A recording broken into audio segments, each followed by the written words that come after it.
बोलो गीता माता की जय। ओम श्री परमात्मने नमः। श्रीमद् भगवद गीता प्रथमो अध्याय 37वां श्लोक। तस्मान्नाहर्या वयं हन्तुं धार्तराष्ट्रान् स्वबान्धवान् स्वजनं हि कथं हत्वा सुखिनः स्याम माधवा। तस्मान्नाहर्या वयं हन्तुं धार्तराष्ट्रान् स्वबान्धवान्। अभी तक पहले अध्याय के 28वें श्लोक से लेकर यहाँ तक मैंने कुटुंबियों को ना मारने में जितनी युक्ति दलीलें दी, जितने विचार प्रकट किए, उनके रहते हुए हम ऐसे अनर्थकारी कार्य में कैसे प्रवृत्त हो सकते हैं।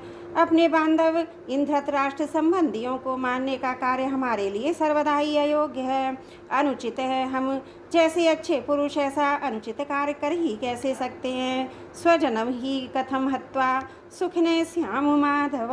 हे माधव, इन कुटुंबियों के मरने की आशंका से ही बड़ा दुख हो रहा है, संताप हो रहा है। तो फिर क्रोध और लोभ के वशीभूत होकर हम उनको मार दें तो कितना दुख होगा। उनको मारकर हम कैसे सुखी होंगे। यहाँ ये हमारे घनिष्ठ संबंधी हैं। इस ममता जनित मोह के कारण हमने क्षत्रियोचित कर्तव्य की तरफ अर्जुन की दृष्टि ही नहीं जा रही।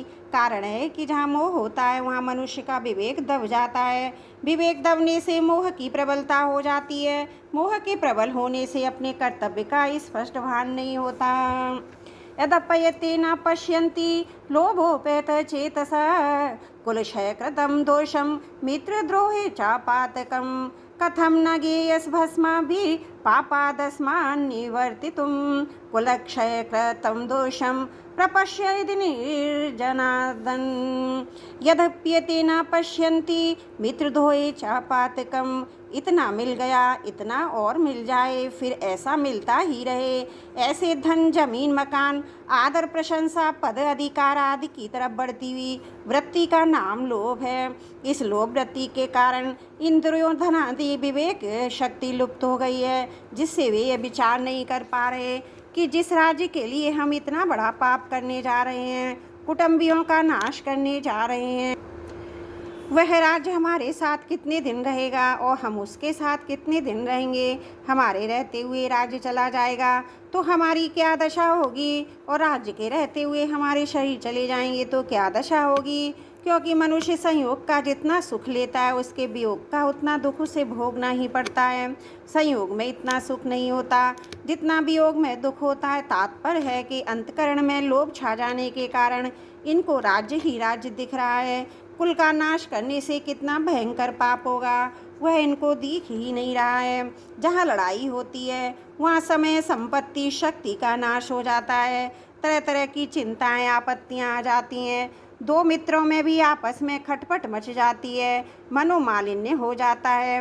कई तरह का मतभेद हो जाता है। मतभेद होने से बैर भाव हो जाता है। जैसे द्रुपद और द्रोण दोनों बचपन के मित्र थे, परंतु राज्य मिलने से द्रुपद ने एक दिन द्रोण का अपमान करके उस मित्रता को ठुकरा दिया।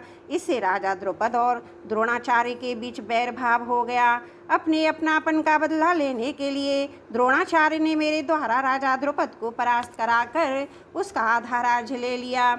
इस पर द्रुपद ने द्रोणाचार्य का नाश कर देने के लिए यज्ञ करवाया, जिससे धृष्टद्युम्न और द्रौपदी दोनों पैदा हुए।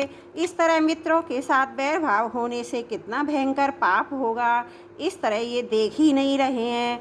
विशेष बात यह है, अभी हमारे पास जिन वस्तुओं का अभाव है उन वस्तुओं के बिना भी हमारा काम चल रहा है। हम अच्छी तरह से जी रहे हैं, परंतु जब भी वस्तुएं हमें मिलने के बाद बिछुड़ जाती हैं तब उनके अभाव का बड़ा दुख होता है। तात्पर्य है कि पहले वस्तुओं का जो निरंतर अभाव था वह इतना दुखदायी नहीं था जितना वस्तुओं का होकर फिर उनसे वियोग होना दुखदायी है। ऐसा होने पर मनुष्य अपने पास जिन वस्तुओं का अभाव मानता है उन वस्तुओं को वह लोभ के कारण पाने की चेष्टा करता रहता है। विचार किया जाए तो जिन वस्तुओं का भी अभाव है, बीच में प्रारब्ध अनुसार उनकी प्राप्ति होने पर भी अंत में उनका अभाव ही रहेगा। अतः हमारी तो वही अवस्था रही जो कि वस्तुओं के मिलने से पहले थी। बीच में लोभ के कारण उन वस्तुओं को पाने के लिए केवल परिश्रम ही परिश्रम पलने पड़ा, दुख ही दुख भोगना पड़ा। बीच में वस्तुओं को संयोग से जो थोड़ा सा सुख हुआ है वह तो केवल लोभ के कारण ही हुआ है। अगर भीतर में भी लोभ रूपी दोष ना हो तो वस्तुओं को संयोग से सुख हो ही नहीं सकता। ऐसे ही मोह रूपी दोष ना हो तो कुटुंबियों से सुख हो ही नहीं सकता। लालच रूपी दोष ना हो तो संग्रह का सुख हो ही नहीं सकता। तात्पर्य है कि संसार का सुख किसी न किसी दोष से ही होता है। कोई भी दोष ना होने पर संसार से सुख हो ही नहीं सकता। परंतु लोभ के कारण मनुष्य ऐसा विचार कर ही नहीं सकता। यह लोभ उनके विवेक विचार को लुप्त कर देता है। कथम न स्याभावी है प्रपश्य जीव जनार्दन।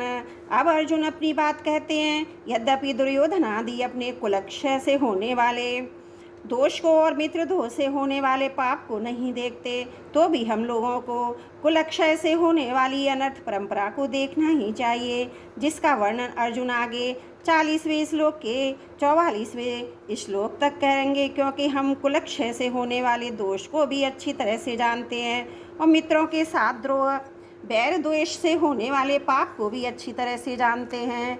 अगर वे मित्र हमें दुख दें तो वह दुख हमारे लिए अनिष्टकारक नहीं है। कारण है कि दुख से तो हमारे पूर्व पापों का ही नाश होगा, हमारी शुद्धि ही होगी। परंतु हमारे मन में अगर द्रोह बैर भाव होगा तो वह मरने के बाद भी हमारे साथ ही रहेगा, जन्म जन्मांतर तक हमें पाप करने में प्रेरित करता रहेगा, जिससे हमारा पतन ही पतन होगा। ऐसे अनर्थ करने वाले और मित्रों के साथ द्रोह पैदा करने वाले इस रूपी पाप से बचने का विचार क्यों नहीं करना चाहिए।